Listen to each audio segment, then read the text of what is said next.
자, 여러분들 수계 받으신 분들 계시죠?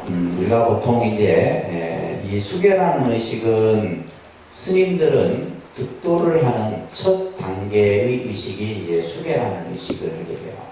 그래서 불자님들도 마찬가지로 수계를 통해서 불자가 되는 것이죠. 그래서 우리가 수계라는 말은 말 그대로 계를 받는다 이런 뜻이에요. 계를 받는다. 그래서 우리가 이제 수계라는 말을 우리가 한자로 쓰면 받을 숫자, 그죠? 한자로는 받을 숫자, 이 계자는 한자로는 경계한다 이런 뜻이에요. 경계한다. 경계한다라는 것은 우리가 살아가면서 예를 들면 경계해야 될 요소들이 많죠. 해서는 안 될 일들, 그죠? 근데 이런 것들은 이제 우리가 불자로서 또 스님들은 수행자로서 경계해야 될 그런 어떤 규범 규칙을 이제 우리가 그것을 내가 지키겠다라고 하는 것을 다짐하는 것이 바로 수계예요. 수계. 그래서 우리가 계를 받지 않으면은 이제 불자로서의 어떤 단계에 들어올 수 없는 것이고, 스님들은 수계를 받지 않으면 이제 그죠? 수행자의 길을 갈 수가 없는 겁니다. 그래서 이제 그만큼 이 계라는 것이 참 중요한 부분입니다. 자, 교재에 보시게 되면 부처님께서 마지막 열반에 드실 때 이런 말을 우리들에게 하셨어요. 따라합니다. 계는 곧 너희들의 스승이다. 이계위사라는 말을 하셨는데, 계가 곧 너희들의 스승이다. 자, 이 말은 무슨 말이냐면, 부처님이 이제 열반에 드시고 나면 제자들은 이제 부처님의 모습을 생전처럼 볼 수 없잖아요. 부처님이 가시고 나면 저희들은 누굴 믿고 누굴 의지하며 어떠한 가르침을 우리가 받으면서 생활해야 됩니까? 라고 물었을 때 부처님께서는 바로 계가 곧 너희들의 스승이다. 그러니까 어떻게 보면 우리가 이 불교가 2600년 동안 끊어짐이 없이 부처님의 가르침이 내려올 수 있었던 것은 바로 뭐가 있기 때문입니다. 계가 있었기 때문입니다. 계라는 것을 통해서 그 속에서 뭔가 승가라고 하는 이런 어떤 그 수행 단체가 유지되고 발전할 수 있었던 겁니다. 그렇기 때문에 이 계를 이렇게 표현해요. 참 중요한 표현입니다.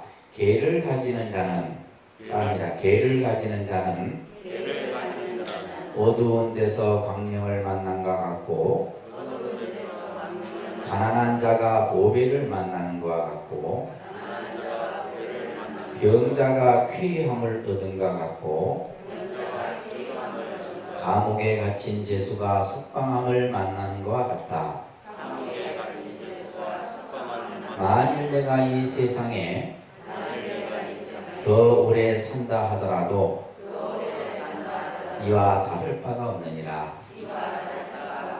자, 우리는 보통 이제 계를 받으라, 또 계를 지키라 하면 사람들은 일반적으로 그래요.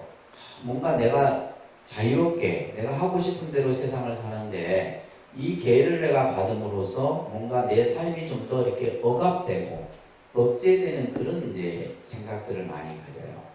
그래서 이제 절에 다니면서도 계를 내가 그 지키지도 못할 계를 받아서 뭐 하겠느냐 이래 생각하는 불자들이 굉장히 많습니다. 그래서 이 계라는 것 자체를 굉장히 뭔가 부담되고 짐이 되는 이렇게 생각을 하는데, 계가 가지고 오는 의미는 그런 의미가 아니다. 여기서 말하는 것처럼 광명을, 어두운 가운데 광명을 만나고 가난한 사람이 보배를 얻고 병자가 쾌유함을 얻듯이 계라고 하는 것은 뭐예요? 우리를 편안케 해주는 거예요. 내가 살아가는 삶을 좀 더 편안하게 해주는 것이 바로 계다. 계라는 의미가 그런 거예요. 그래서 열반경에도 계는 우리를 편안케 하고 길을 안내해주는 스승과 같다. 내가 나를 지키지 못할 때, 내가 나를 뭔가 스스로 이렇게 하지 못할 때 계를 통해서 내 자신을 그 계가 나의 스승이 되고 또 내 삶을 편안하게 하게 하는 역할이 바로 계가 가지고 있는 의미예요. 불법의 바다에 들어가면은 믿음을 근본으로 하고 생사의 바다를 건너면은 개를 배나 뗏목으로 삼아야 한다. 신지관경에 나오는 아주 유명한 부처님 말씀이죠. 우리가 부처님 세계, 진리의 세계에 들어가기 위해서는 뭐가 근본이 돼야 돼요? 믿음이 근본이 돼야 된다. 그 믿음은 어떤 믿음이에요? 삼보에 대한 믿음이에요. 뭐에 대한 믿음?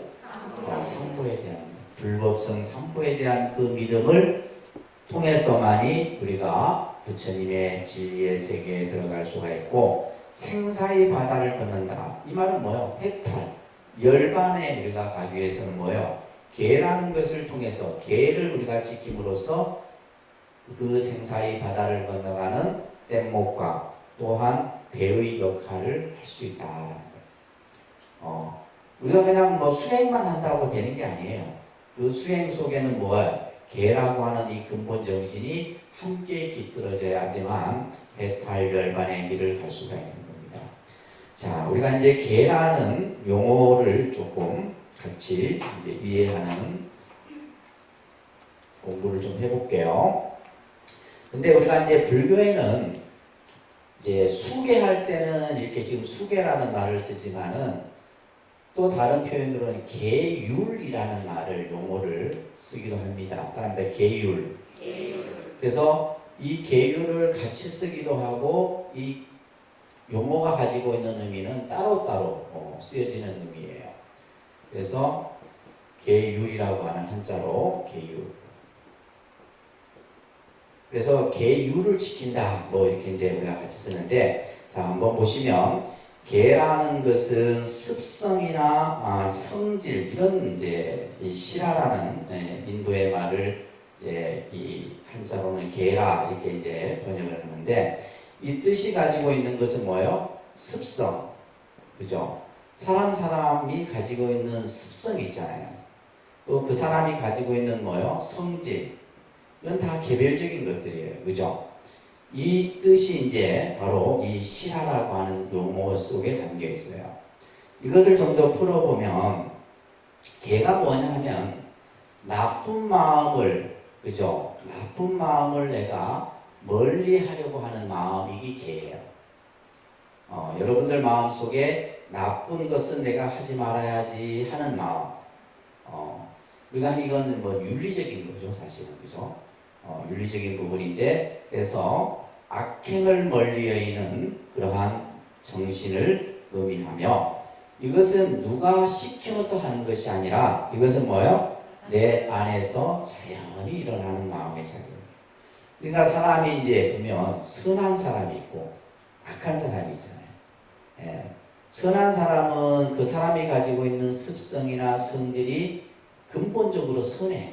그러니까 이 선한 사람은 뭐예요? 욕도 함부로 못하고 남을 해롭게도 못하고 자기가 오히려 피해를 당하는 이런 경우는 좀 있겠죠, 그죠? 그러니까 그런 그래서 이거는 뭐 누가 시켜서 하는 것이 아니라 뭐다? 내 스스로 내가 내 마음에서 일어나는 그 의미가 바로 계라는 거예요. 자, 그러면 여러분들이 계를 받는다 했을 때는 이것은 뭐예요? 억지로 받아서 되는 게 아니죠. 내가 부처님의 계를 내가 받아서 그것을 지켜야 되겠다라는 마음이 자연히 일어나야 됩니다. 그래서 이것을 이제 다른 좀 더 하면 좋은 습관 이렇게 되는 거예요. 좋은 습관 또 행위, 올바른 행위 이런 뜻이 바로 계의 뜻이에요. 자, 계에 담겨있는 의미가 뭐라고요? 습성, 따라합니다. 습성, 성질. 우리 사람마다 성질이 있고 그 사람이 가지고 있는 습이 있잖아요.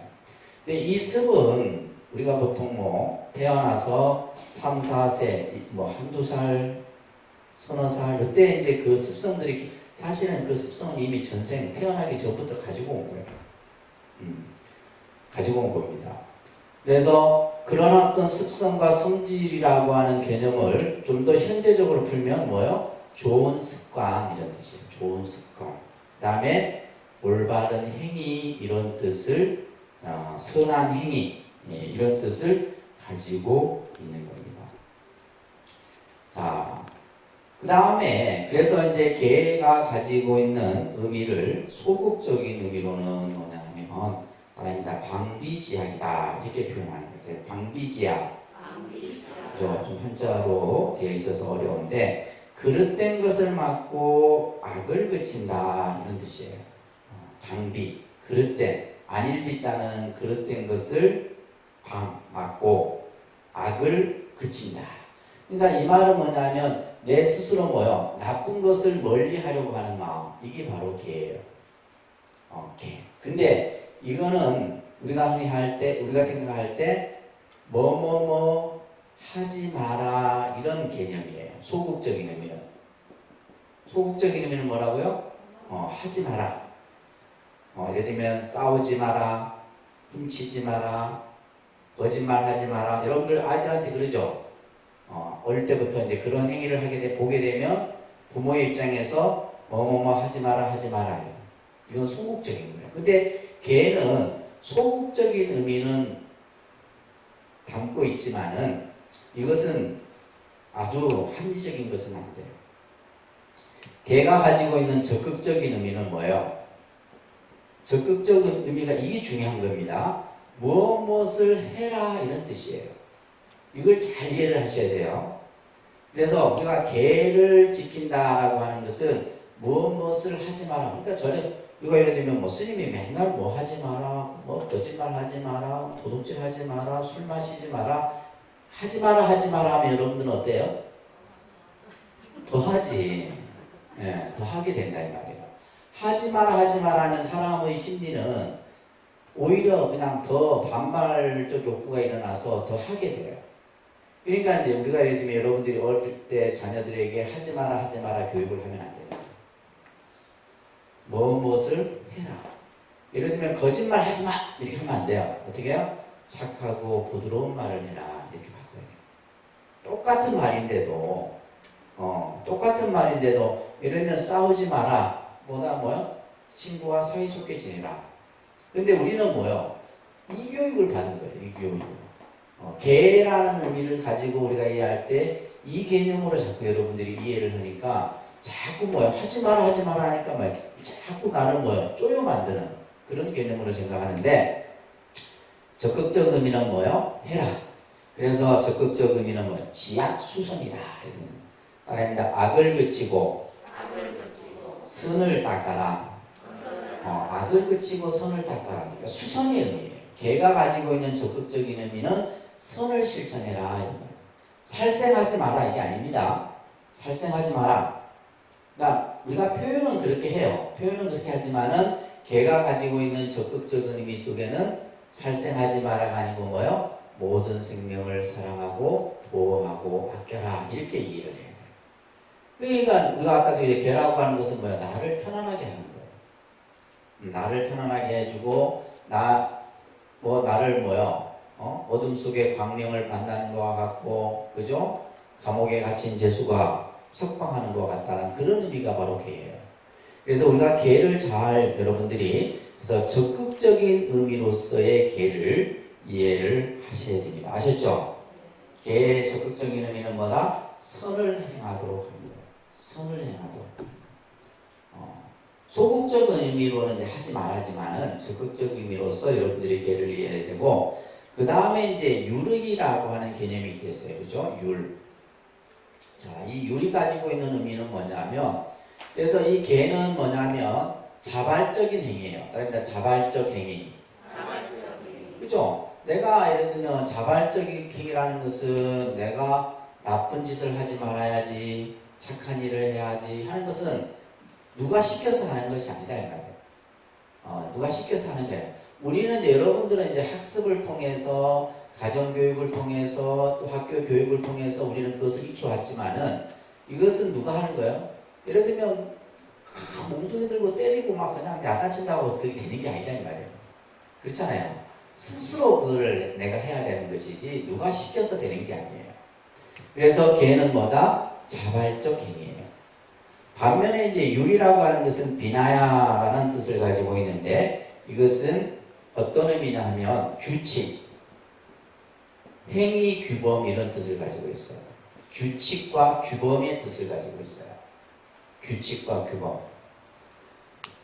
자, 그렇기 때문에 이거는 뭐냐면 이거는 강제적이에요. 아까 개는 자발적이라고 했는데 율은 뭐예요? 강제적이에요. 그렇기 때문에 여기서 중요한 게 있어요. 뭐가 중요하냐면 개를 어기면 벌이 있다 없다? 벌이 있어요 없어요? 개는 자발적 내가 스스로 하는 행위이기 때문에 벌칙이 없어요.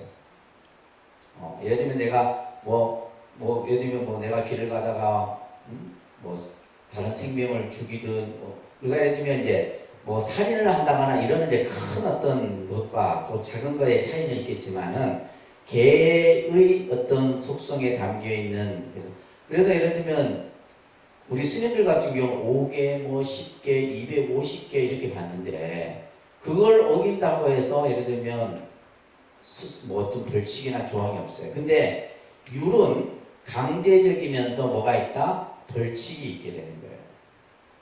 이거는 율이라고 하는 것은 쉽게 얘기해 말해서 여러 사람이 함께 살아가는 데 있어서의 공동체 규범이 율이에요. 율입니다. 그러면 여러분들이 독립선언이라고 하는 이 공간 안에 왔을 때 여기에서 신도들이 지켜야 될 뭐가 있겠어요? 율적인 요소가 있겠죠. 그죠? 근데 그걸 지키지 못하면 뭐가 된다? 벌칙이 따르는 거예요.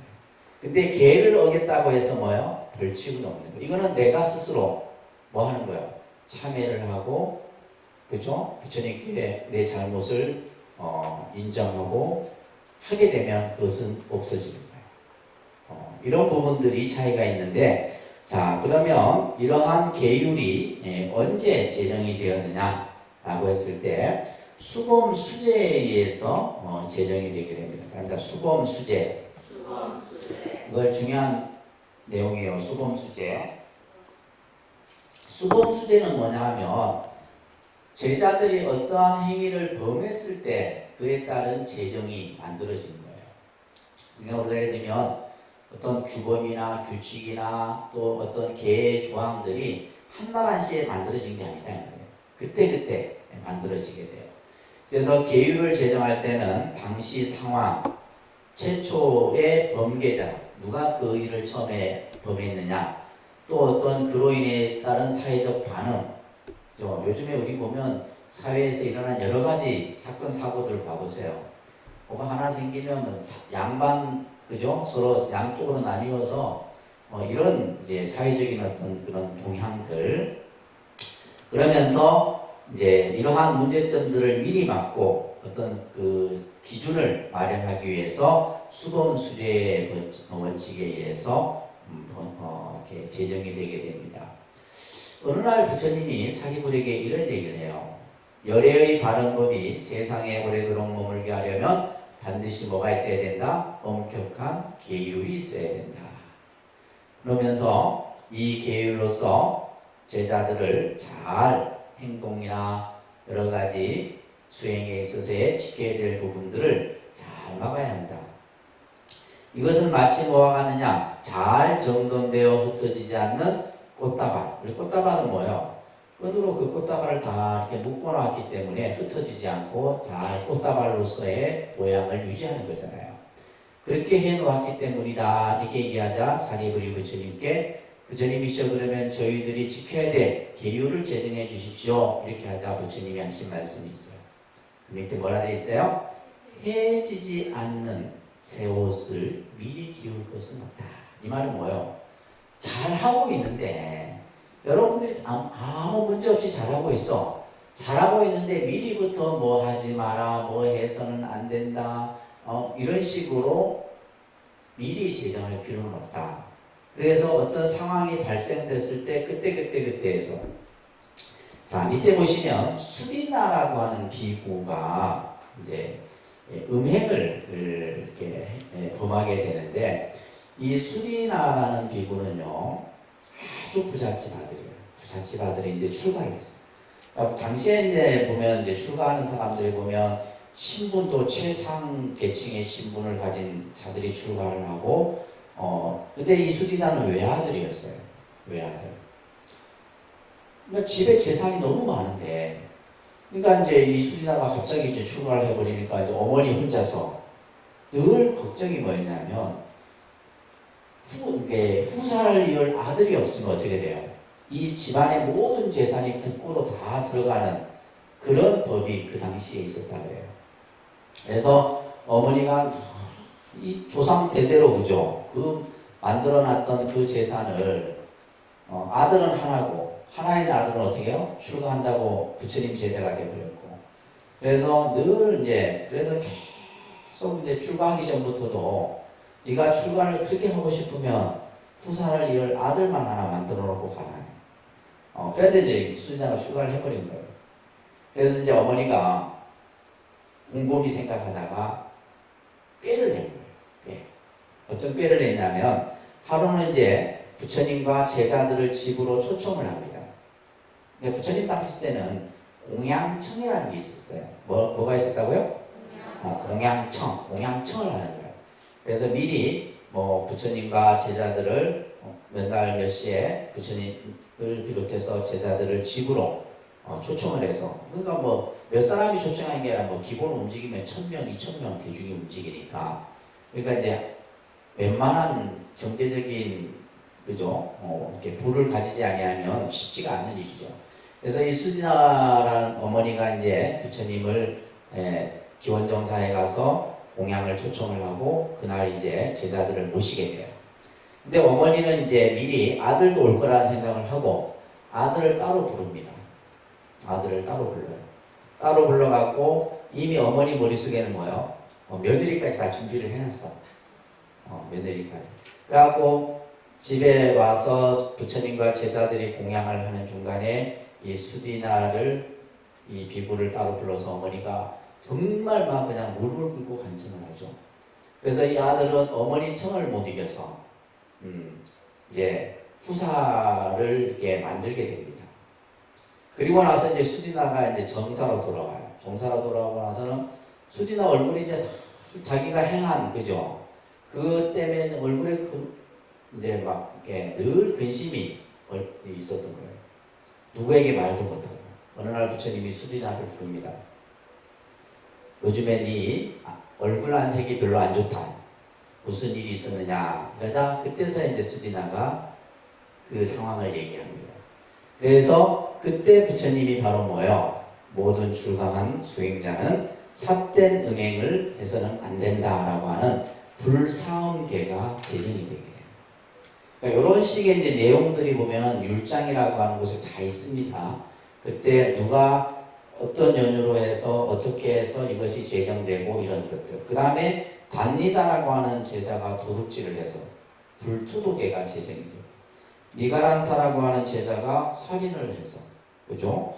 또 이제 살생계가 제정이 되고, 이런 식으로 해서 이제 계율들이 쭉 제정이 됩니다. 그래서 이것을 뭐라 한다? 수범수제다. 뭐라 한다고요?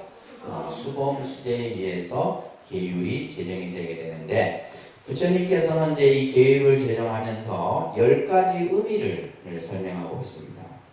자, 따라합니다. 대중을 효과적으로 통솔하기 위하여, 대중의 화합을 위해서, 대중의 편안함을 위해서, 다스리기 어려운 거친 자를 다스리기 위하여,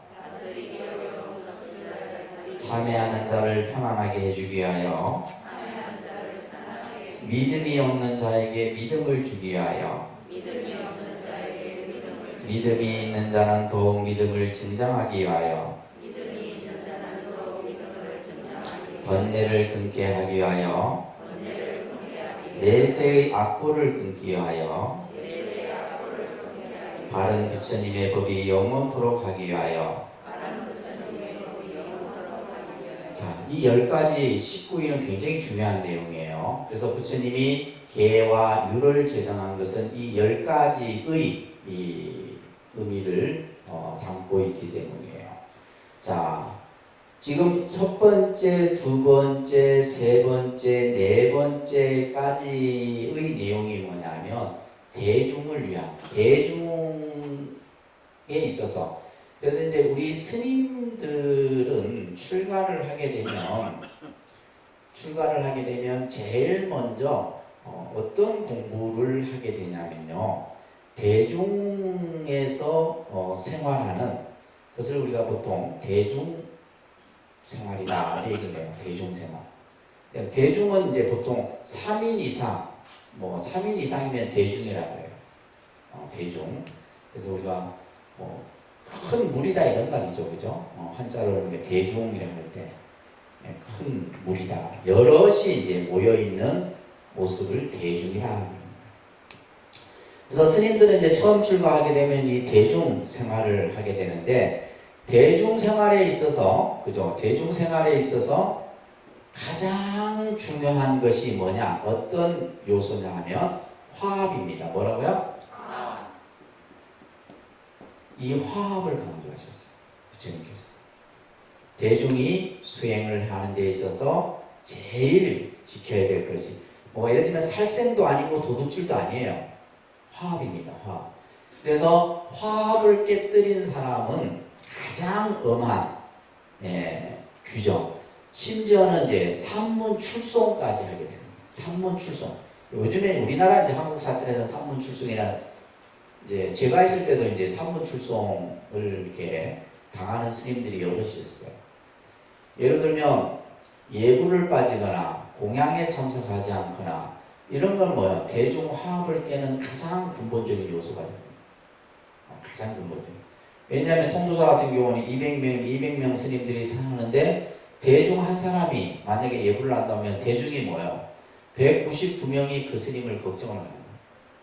왜 안 나왔을까? 뭐 때문에 안 나왔을까? 그죠? 대중의 마음을 뭐 하게 돼요? 내걸었게 돼요. 내걸. 그래서 이 대중생활에 이제 우리 이제 한국 사찰 같은 경우는 제일 기본이 뭐예요? 예불. 그죠? 그 다음에 공양. 그 다음에 울력. 따라합니다. 예불, 공양, 울력, 그 다음에 수행, 취침, 잠도 대중생활의 가장 기본 중요한 개념입니다. 그래서 우리가 이제 예불은 새벽 예불, 저녁 예불 있고 그죠? 새벽 예, 특히 이제 새벽 예불 같은 경우. 그래서 심지어는 새벽 예불을 못 나갔다. 그러면 아침은 굶어야 돼요. 새벽 예불을 못 나가면 아침을 못 먹도록 합니다. 실제로. 그리고 못 먹는 데서 끝나는 게 아니라 어떻게 해요? 3,000배 바로 들어가야 돼요. 이런 식의.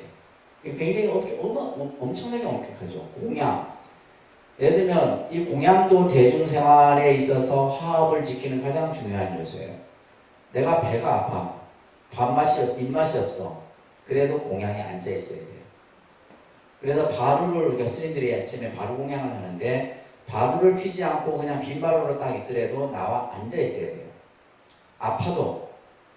아파서 그냥 정말 대중들한테 내가 몸이 아파서 이제 누워 있거나 그러지 않는 이상은 뭐예요? 공양 안 나오면 현재 난리 나죠. 왜냐하면 이 공양이 왜 중요하냐면 이 공양 시간에 모든 이야기들이 다 이루어지는 거예요. 그 다음에 울력도 이제 그래서 심지어는 이제 어떤 경우냐면 큰 스님이라 할지라도 울력을 다 나와야 됩니다. 그래서 아침에 마당을 쓴다거나 그죠? 이런 울력들이 있잖아요. 그러니까 이런 것들이 바로 뭐예요? 수행이에요. 근데 이런 것들을 예를 들면 이제 지키지 못하거나 했을 때 그 자체가 뭐가 되는 거예요? 화합을 깨뜨리는 자가 돼요. 화합을 깨뜨리는. 그래서 우리가 보통 이제 그 스님들 같은 경우는 그러니까 내보다는 항상 대중을 의식하면서 사는 거죠. 대중의 눈치를 보고. 그래서 이제 또 한편으로는 뭐냐 하면 대중이 원하면 우리 절집안에 내려오는 이제 속담이에요. 대중이 원하면 소도 잡는다 이런 말입니다. 절집에서 무슨 소를 잡아? 저도 그 얘기 들었을 때 이 말은 뭐냐면 대중이 다 동의하면 뭐든지 다 할 수 있다 이런 얘기예요. 그만큼 뭘 중요하게 얘기하는 화합이에요. 아시겠죠? 그래서 결국 대중을 효과적으로 통솔한다는 것은 결국 뭐예요? 화합이에요. 대중을 하나로 다. 그래서 스님들 같은 경우는 뭐 이래라 저래라 말 안 합니다. 딱 뭐예요? 목탁, 뭐 죽비 이거면 다 통일이 돼요. 말이 필요 없지. 그러니까 다 보면 이제 그래서 이제 결국 느는 거 뭐밖에 안 늘어요? 눈치로 다 해야 돼. 눈치로 다 해갖고 눈치껏 해야지. 보면 꼭 눈치 없는 스님들이 있어요. 그 스님들은 어떻게 돼요? 맨날 가서 참여하고 기약받고 그러는 거예요. 대중의 화합을 위하여, 대중의 편안, 이것도 마찬가지예요. 다스리기 어려운 거친 자를 다스린다. 이 말이 무슨 말이냐면 부처님 당시 때도 그랬지만은 여러분들이 생각할 때 스님들에 대한 환상을 가지고 계시면 안 됩니다. 똑같아요. 단지 이제 머리 감고 이 옷만 입고 있을 뿐이지. 그래서 이제 보면 이제 간혹 불자들 중에 보면 근데 스님 때문에 그냥 불교가 믿기 싫다 이런 소리 하는 사람들이 간혹 있는데 스님하고 불교가 무슨 관계가 있나요? 예를 들면 이제 저희 때만 해도 80년대의 스님들 경우에는 보면 쉽게 스님이 많이 됐었어요. 그냥 뭐 그러니까 요즘에는 이제 스님이 되려고 하면 서류 검사부터 시작해서 면접, 그 다음에 그 과정이 많습니다. 시험도 봐야 되고 또 최소한의 이제 고등학교 이상 졸업을 해야 되고 일본 같은 경우는 대학교 이상을 나와야 돼요. 일본은 그런 식으로 이제 어떤 사회적인 이런 기본 교육 이런 것들. 그러니까 옛날에는 근데 그런 게 별로 없었어요. 그리고 예를 들면 이제 어떤 범법자 같은 경우는 예를 들면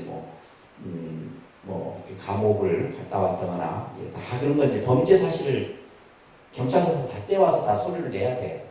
그러면 그런 것들이 이제 예를 들면 결격 사유가 있으면 안 돼. 심지어는 요즘에는 몸에 문신만 있어도 실제 문신이 있어갖고 출가하기 전에 이제 문신이 잘 안 지워지잖아요. 그 문신 때문에 출가를 못하는 경우들도 있어요. 실제로. 그렇게 이제 엄격하게 이제 그 스님들의 모든 서류나 인성, 면접 이런 걸 다 거쳐서 이제 스님이 되지만은 예전에는 그렇지. 그래서 보면 주로 이제 보면 스님들 중에는 뭐 사기꾼도 있고 도둑놈도 있고 다 있어요. 있습니다. 있고 주로 또 이게 깡패도 있고 있어요. 그래서 저희 때 이제 스님 한 분이 이 울산의 조폭에서 좀 활동했던 사람인데 출가를 해서 딱 생긴 것도 조폭같이 생겼어요. 그래갖고 왜냐면 습성이라는 게 남아있잖아요. 이 습이라는 게 중요한 거거든요. 근데 이제 이 대중 생활 속에서 생활을 하다가 순간 참지를 못해갖고 그때 이제 이 스님이 위에 스님을 폭행을 한 거예요. 폭행 사건이 벌어집니다. 폭행 사건 많습니다. 그냥 이렇게 수행만 하는 것 같죠? 안 그래? 그래갖고 이제 폭행 사건이 벌어지게 되면 어떤 이제 절차가 이루어지게 되냐면 대중공사라는 게 벌어져요. 무슨 공사? 대중공사. 스님들이 제일 무서워하는 게 대중공사예요. 대중공사가 딱 벌어지게 되면 예를 들면 이제 이렇게 큰 방이 있어요. 큰 방이 있으면 스님들이 60, 70명이 이제 전부 이렇게 뺑 둘러 앉아요. 이런 식으로. 자기 자리가 다 있어요. 그 자리는 공양할 때도 그 자리고, 그래서 그 자리는 한번 정해지면 거의 이제 그 수행하는 동안은 계속 그 자리가 유지가 돼요.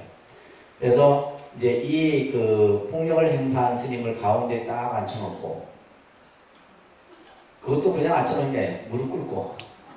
저희가 이제 대중공사 기본을 하면 이제 보통 2시간씩 무릎 꿇고 앉아서 하게 돼요. 지금 제가 왜 이렇게 디테일한 얘기까지 하냐면, 이 개가 가지고 있는 의미를 여러분들이 잘 이해하시라는 거예요. 그래서 이 스님이 이제 잘못된 행위를 했잖아요. 그러면 대중들이 이제 5분씩 얘기를 하는 거예요. 50명이 5분씩 얘기해요. 이거 5분씩 그러면 이거 뭐예요? 일단 다리가 피가 안 통해서 그냥 죽죠. 그래서 이제 5분씩 반론해갖고 이 스님을 어떻게 처리할 것인지에 대한 이제 공사를 하는 거예요. 그래서 그 당시에 이제 어떤 결론을 하냐면 죽비공양. 그죠? 말은 다 공양이에요. 때리는 것도 공양이야. 죽비공양을 각자 3대씩. 이런 죽비가 아니라 큰 장군 죽비 있어요. 그냥 말이 죽비공양이지. 지금 보면 빠따지 뭐 그냥 빠따. 딱 해놓고 이제 그래서 3대씩 때리는데 그죠? 이 스님은 지금 이미 대중들 속에서 뭐야 공포함 그죠? 이게 막 거의 이제 막 겁에 질려 있는 상태죠. 그래서 죽비공양이 한참 돌아가는데 자기는 이제 못 맞겠다 하면서 뛰쳐나가는 거예요. 뛰쳐나가는데 그러면 여기 우리가 큰 방법에 이렇게 문들이 있는데 여기 다 스님들이 앉아 있잖아요. 그래서 스님들이 이제 또 그냥 놔두나 또 이걸 바로 그냥 또 제압을 해서 어떻게 해요? 이불마리를 하는 거예요. 이불마리. 요즘 말하면 집단 폭행이에요. 좋게 해서 대중봉사지. 지금으로 치면 만약에 이 스님이 이제 뭐 요즘같이 그죠? 고발하고 나면 다 잡혀 들어가는 거예요. 근데 옛날에는 그런 게 없었잖아요. 그런 이제 시대가 없었던 시대라. 그래서 이거는 이제 어떻게 보면 절집안에 굉장히 어떻게 보면 엄격한. 그래갖고 이제 이불마리를 해갖고 결국 이 스님은 실신을 해서 병원에 실려가서 결국은 이제 통도사를 나오게 됐죠. 못 살고. 이게 뭐예요? 이 사람이 누구예요? 지금 거친 사람이에요. 대중 속에서 화합이 안 된 사람을 결국 뭐예요? 대중봉사를 해서 죽비공양을 해갖고 결국 통도사에 살지 못하도록 하는 이런 어떤 것들이 이제 바로 계율을 통해서 만들어지는 거예요. 이거보다 더 엄격한 것들이 많습니다. 굉장히 그냥 그래서 스님들이 보면 어느 날 새벽예불을 올라가고 스님들이 언제 산문을 나가냐면 새벽예불을 갈 때 그 산문을 나가요. 걸망을 가지고 나와버려요. 그러면 아침 공양에 없으면 이제 그 스님 간물장에 있거든. 간물장에 보면 간물장에 아무것도 없으면 스님이 떠났구나 이렇게 그런 식의 이제 보통 절집안 생활들이 이루어지게 되는데 그리고는 또 이제 우리가 이렇게 나쁜 짓을 했어도 뭐요 참회를 하면 또 그것을 다 받아줘요. 어떤 잘못된 행위를 할지라도 그죠? 그러면서 이제 마지막 10번째 보면 부처님의 법이 영원토록 이 계율을 통해서만이 불법이 오랫동안 지속될 수 있었다. 자, 그 다음에 이제 계율을 수지하는 공덕에 대해서 한번 볼게요. 그럽니다. 계는 번뇌를 없애는 청량제이다. 계는 법신을 장엄하는 구슬이며 계는 세간의 모든 고통을 여의고 천상에 오르는 사닥다리와 같다. 계는 앉아서 받고 서서 파하더라도 큰 복을 받는다. 자, 계라고 하는 것은 번뇌를 없애는 청량제다. 번뇌. 그죠? 이 번뇌는 우리가 수행을 한다고 해도 이 번뇌를 없애는 것은 쉽지 않습니다. 그죠? 그런데 이 계를 통해서 우리는 내가 가지고 있던 모든 그 번뇌의 업장을 말끔히 씻어내는 그러한 역할을 하는 것이 바로 계예요. 그래서 여러분들이 이제 수계식을 할 때 무엇을 하냐면 이제 참회라는 의식을 합니다. 무슨 의식? 참회 의식을 하게 돼요. 참회 의식. 그래서 이 참회 의식은 참회라는 이제 용어에 담겨 있는 뜻은 이것은 내가 내 스스로 내 잘못을 인정하고 뉘우치는 거예요. 그러니까 우리가 예를 들면 기독교에서의 회개는 뭐냐면 신에게 내 잘못을 구하는 거죠. 신에게. 그래서 그 죄를 누가 사해 주는 거예요? 신이 내 죄를 사해 주는 거예요. 이게 이제 기독교에서 말하는 회개의 개념이고 불교에서 말하는 참회는 뭐냐면 내가 내 죄를 참은 뭐냐면 내 죄를 먼저 뭐 해야 돼요? 인정을 해야 돼요. 뭐 해야 된다? 변명하면 안 됩니다. 내가 한뭐 부득이 해갖고 할 수 없는 상황에서 이럴 수밖에 이거 안 돼. 그냥 무조건 뭐요? 잘못했습니다. 내가 잘못된 행위를 했습니다라고 인정을 해야 되고 회라의 단계의 의미는 뭐요? 그 잘못을 뭐 하게 하지 않겠다? 반복하지 않겠다라는 뭐요? 스스로의 다짐이에요. 참회의 뜻은. 그래서 우리가 이제 사실은 이 수행이라고 하는 모든 큰 틀에서 봤을 때는 그 수행 자체가 번뇌를 없애는 청량대와 같은 거죠. 같은 겁니다. 그래서 우리가 참회 의식을 통해서 뭘 하냐 하면 연비 의식을 하게 돼요. 무슨 의식? 자, 연비 의식을 합니다. 그래서 연비 의식을 하는데 수계식 때 해요. 수계식 때 하는데 이제 우리가 보면 저 같은 경우는 지금 8등에 이게 두 개, 이 흉터는 이게 연비 자국이에요. 스님 무슨 뭐 담배불로 찢었습니까? 그거 아니에요. 연비 자국이에요. 연비 자국. 그래서 이제 저희는 이제 3위계를 받을 때도 이걸 하고 이제 비구계를 받을 때도 이제 연비를 하는데 저희 같은 경우는 무명심지로 해요. 무명심지. 여러분들은 뭘로 이제 하냐면 그날 연비할 때 향으로 합니다. 향. 아시겠죠? 이 향으로. 그래서, 왼쪽 손을 앞으로 이렇게 딱 이렇게 내면 앞으로 주먹을 쥐고 그런 식으로. 그리고 이 연비를 할 때 제가 뭐라 하냐면 호계 합장을 하십시오. 이렇게 할 거예요. 호계 합장. 무슨 합장? 호계 합장. 그래서 보통 이제 우리가 보통 공양을 올릴 때, 우리가 부처님 전에 공양을 올릴 때 보통 이런 자세를 합니다. 그러니까 오른쪽 무릎을 땅에 대고 왼쪽을 세워서 이제 부처님께 이렇게 원래 이게 기본적인 공양이에요. 요즘에는 이제 그랬을 때 우리가 예를 들면 내가 의자에 앉아 있거나 했을 때 이런 자세로 공양을 올리고, 그러면 호계 합장은 뭐냐 하면 두 무릎을 꿇은 상태에서 상체를 반듯하게 세우는 이게 호계 합장이에요. 아셨죠? 지금 의자에 앉아 계셔서 연습을 못하지만은 이제 호계 합장하십시오 하면 무릎을 꿇은 상태에서 이렇게 무릎을 꿇은 상태에서 어떻게 해요? 엉덩이를 채워서 손을 딱 모으는 거예요. 아셨죠? 아시겠죠?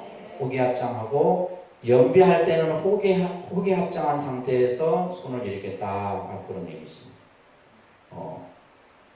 내 왼손을 딱 내밀면 이제 스님이 여러분들 앞에 이때 뭘 하냐면 참회진언을 합니다. 참회진언.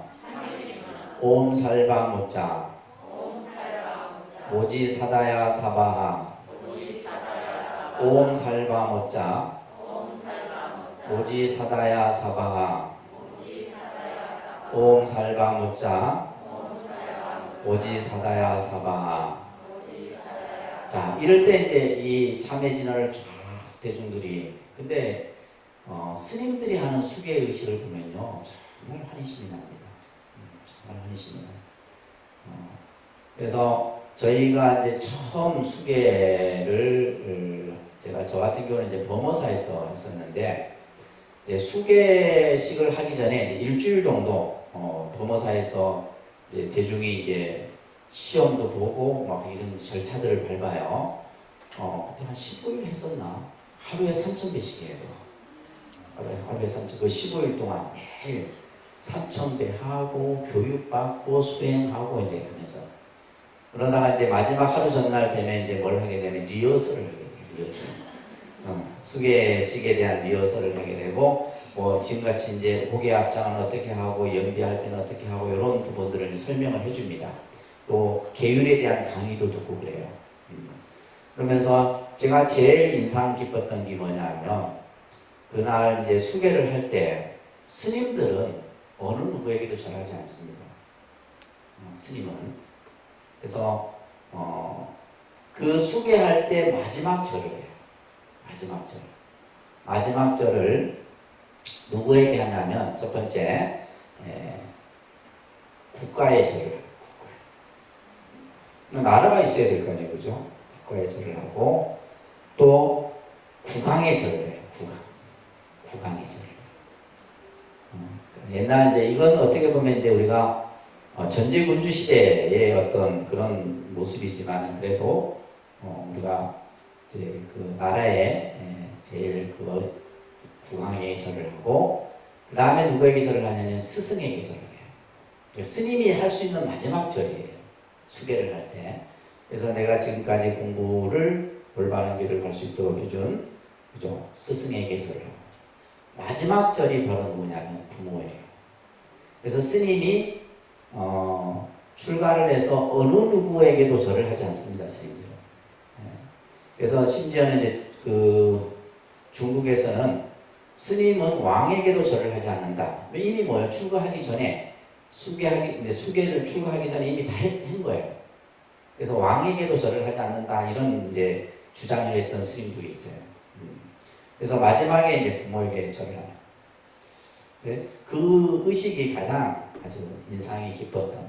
그리고 또 하나가 이제 뭐냐면 참회 의식과 연비할 때 스님들이 한 300명 쫙 앉아갖고 그죠? 가사상삼 이 가삭을 치고 참회진원 살바 못자 모지 사다야 하면서 그때는 이제 저희들 같은 경우는 이제 각자 이렇게 이제 무명 신지를 여기에 딱 태웁니다. 딱 태우면 참회진원 살바 못자 모지 사다야 사바 하면서 이게 다 들어가죠. 다 들어가는데 안 뜨겁습니다. 여러분들 이 향 할 때도 안 뜨거요. 안 뜨거 뭐 이러면 안 돼요. 네, 그런 거. 그래서 그냥 마지막에 이제 살에 딱 데였을 때 따끔해요. 따끔한 상태에서 그냥 그대로 둬야지 잘못 이렇게 만지면 저희 같은 경우는 이제 막 이렇게 좀 그죠? 상처가 나고 그랬습니다. 근데 제가 이제 생각할 때 그 당시 그 연비를 하는 순간 따끔한 찰나에 내가 지금까지 세세생생 살아가면서 그죠? 내가 이렇게 전생도 있었고 스스로 아니에요, 그죠? 내 모든 번뇌 업장이 그 따끔한 찰나에 다 사라져버리는 내가 새로 태어나는 그런 느낌을 그 순간에 받았던 거예요. 근데 우리는 또 어때요? 수계 끝나고 나면 또 뭘 짓잖아. 또 잘못을 하고.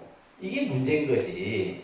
그래서 그 수계를 통한 참회의식과 연비의식을 통해서 그 순간에 내 모든 업장에 다 손을.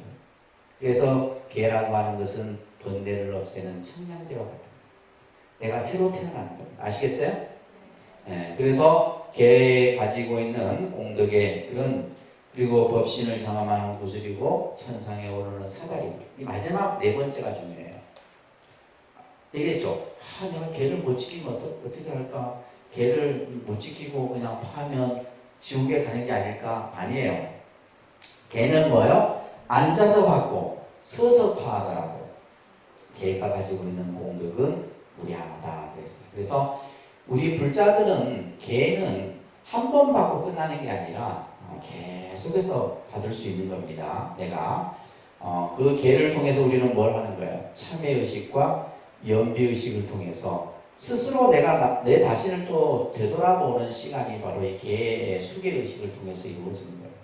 그래서 우리가 이제 스님들 같은 경우는 삼위, 비구, 그 다음에 보살계, 여러분들은 신도 5계, 보살계, 이 계를 지속적으로 받을 수 있게 됩니다. 자, 그래서 계의 종류를 한번 보시면 따라합니다. 3기계, 5계. 자, 여러분들은 3기계와 5계를 받아요. 그래서 3기계를 먼저 받습니다. 3기계와 그래서 모든 계의 기본은 3기계예요. 거룩한 부처님께 귀합니다. 거룩한 가르침에 귀합니다. 거룩한 승가에 귀합니다. 3기계를 먼저 받아요. 아셨죠? 그리고 3기계를 받고 나서 여러분들은 5계를 받고 그 다음에 이제 이 8간제계는 고려시대 때는 불교가 국교의 이념이었잖아요. 이 고려시대 때 모든 사람들은 전부 8간제계를 지켰다고 해요. 그래서 이 8간제계라는 것이 있고 그 다음에 이제 보살계라는 게 있어요. 여러분들이 이제 5계를 받고 나면은 보살계를 꼭 받으세요. 저희 절에서는 못합니다. 통도사나 범어사나 이런 사찰에 가셔서 그래서 어떤 분은 보살계를 10년, 20년, 30년을 계속 받는 분들이 있어요. 보살계를. 아셨죠? 아시겠어요? 네. 보살계 올해는 코로나 때문에 통도사나 이제 사찰에서 보살계를 행하지 못했어요. 그래서 만약에 내년에 되면 저희가 그것을 공지를 할 겁니다. 보살계 신청을 이렇게 하시라고. 그러면 저희가 이제 뭐 통도사로 일괄 다 서류를 보내서 여러분들이 며칠간 하냐면 3일간입니다. 3일 동안 매일 가셔야 돼요. 매일 가셔서 이제 그 3, 4, 7점 총 10분의 큰 스님들이 3일 동안 보살계를 설하시는 거예요. 그런 것도 여러분들이 해보셔야 돼요. 그래서 보살계는 10중 대계, 48경구계라고 하는 계를, 이것은 이제 예를 들면 이제 대승계에 해당되는 건데, 이제 제가 불자님들이 받게 되는 계입니다. 아시겠죠? 그래서 여러분들은 무슨 계를 받는다? 보살계는 아직 안 받았으니까, 그죠? 3기계와 5계를 받는다라는 거, 이게 이제 중요하고요. 다음에 이제 우리 스님들은 제일 먼저 받는 계가 3위계입니다. 3위. 보통 이제 우리가 성별로 이제 그죠? 여성 스님들을 3인이라고 해요. 뭐라 한다고요?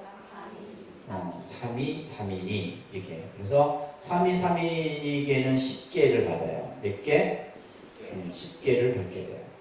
근데 중간에 이 여성 출가자는 식차만하게라는 게 또 있어요. 식차만하게. 식차만하게 나도 뭔지 몰라. 내가 안 받았으니까. 식차만하게라는 개가 또 있어요. 그러니까 쉽게 말해서 여성이 출가 수행의 길을 간다는 것은 그만큼 힘들다라는 거예요. 이 개의 항목이 많다는 것은 그만큼 지켜야 될 게 많은 거잖아요. 그러면 그만큼 힘들다라는 거죠. 그래서 식차만하게라는 개가 있어요. 식차만하게. 식차만하게라고 하는 개가 있고, 그리고 나서 몇 년이 지나서 4년이 지나서 몇 년? 4년이 지나서 4년이 지나서 받는 개가 비구, 비구니 개입니다. 비구, 비구니. 그래서 비구, 비구니 개는 여기 나와 있죠. 비구 개는 몇 개? 250개. 난 뭐가 있는지도 몰라요. 비구 250개. 근데 이거는 지금 부처님 당시 때 제정해 놓은 거죠. 부처님 당시 때 제정해 놓은 거라서 시대에 맞는 것도 있고 시대에 맞지 않는 것도 있어요. 예를 들면 그게 보게 되면 시계나 안경도 차면 안 돼요. 그렇게 따지면. 근데 이제 그런 거 소소한, 그래서 예를 들면 이제 율장에서 보면 소소한 개는 버려도 좋다 이런 데 항목도 있긴 있어요. 가장 중요한 것은 뭐예요? 5개입니다. 5개고 우리 스님들에게는 뭐예요? 이 스님들도 그러면 5개를 안 받냐? 아니에요. 5개가 기본입니다. 뭐가 기본이라고요? 5개가 기본이에요. 이 5개는 출각은 재각은 공통적으로 가장 개의 기본이 되는 거예요. 그리고 5개를 받고 나면 3위, 3인이 개, 10개. 그 다음에 비구, 비구니계. 비구계는 250개, 비구니계는 몇 개? 348개. 근데 이제 이 남방하고 북방에 약간 차이는 있습니다. 남방은 어디예요? 저쪽 동남아시아 불교권에서 받는 계하고 그 항목에서 차이가 있어요. 아시겠죠? 그래서 자, 요게 보면 4년이라는 시간이 왜 필요하냐면 이 3위, 3인이계는 어떤 과정이냐면 예비승의 과정이에요. 무슨 과정? 아직 스님이다 아니다? 아직 스님이 아니에요. 아직 스님이 아닙니다. 스님이 아니고 이제 이 예비승 단계에서는 4년 동안 이제 뭐요? 스님으로서 갖춰야 될 공부들을 하는 거예요. 4년 동안. 아시겠죠? 스님 되기 얼마나 힘든데. 4년 동안 이제 그래서 또는 이 4년의 시간 동안에 내가 과연 수행자의 길을 갈 수 있느냐 없느냐를 스스로 판단하는 거예요. 그래서 나가는 경우들도 많습니다. 중간에 포기해서 나가는 경우들도 있고 하는데, 그래서 여러분들 이제 큰 절에 가시게 되면 옷에 깃을 이렇게 색깔을 달리한 스님들이 있죠. 보셨어요? 옷에 이렇게 뭐 황색 깃을 달고 있는 스님들이 있어요. 이게 뭐냐면 비구와 삼위를 구분하는 거예요. 구분을 안 해놨더니 어떻게 되느냐니까 며칠 전에도 내가 어느 스님 이력서를 잠깐 보는데 나이도 별로 안 먹었는데 내보다 더 나이가 들어 보이네. 출가한 지도 몇 년. 요즘에는 이제 스님들 출가하는 나이가 보통 40대, 50이에요. 저희 때만 해도 거의 20대였거든요. 20대, 거의 천주 스님 출가할 때만 해도 거의 20대. 근데 지금은 뭐 40대, 50대. 10대는 아주 막 그냥 막 받들어 모십니다. 10대 출가하면. 이제 설거지도 안 시켜. 뭐 힘든 거 안 시켜요. 그때 우리는 뭐 아이고 엄청나게 힘들게 했는데 지금은 뭐 그래서 40대 50대 출가를 하다 보니까 어떻게 해요? 머리를 깎아 놓으면 이제 보이기는 이제 큰 스님 같이 보이잖아. 근데 이제 출가한 지는 몇 년 안 돼. 우리 같이 한 30년 40년 옆에 있어도 내가 시자가야. 내가 시자인 거야. 그러니까 이게 길 가다가도 내가 먼저 인사를 하죠. 왜냐면 이제 좀 나이가 들어 보이니까. 근데 알고 봤더니 뭐예요? 출가한 지 한 2, 3년밖에 안 돼요. 그래서 이제 종단에서 이제 이 사미와 비구를 구분하기 위해서 이제 그 깃을 달리 구분을 해서 하게 합니다. 그리고 나서 이제 이 4년 동안 공부를 한 후에 이제 비구계를 받아야지만 뭐가 된다? 정식으로 이제 스님의 이제 위치를 가지게 되는 겁니다. 아시겠죠? 자, 그 다음에 그 밑에 보면 삼치정계라고 있는데 이것은 이제 대승 계 중에서도 모든 제가 출가자들이 공통으로 함께 가지는 계를 말하는 겁니다. 그러니까 섬유리계, 섭선법계, 섭중생계.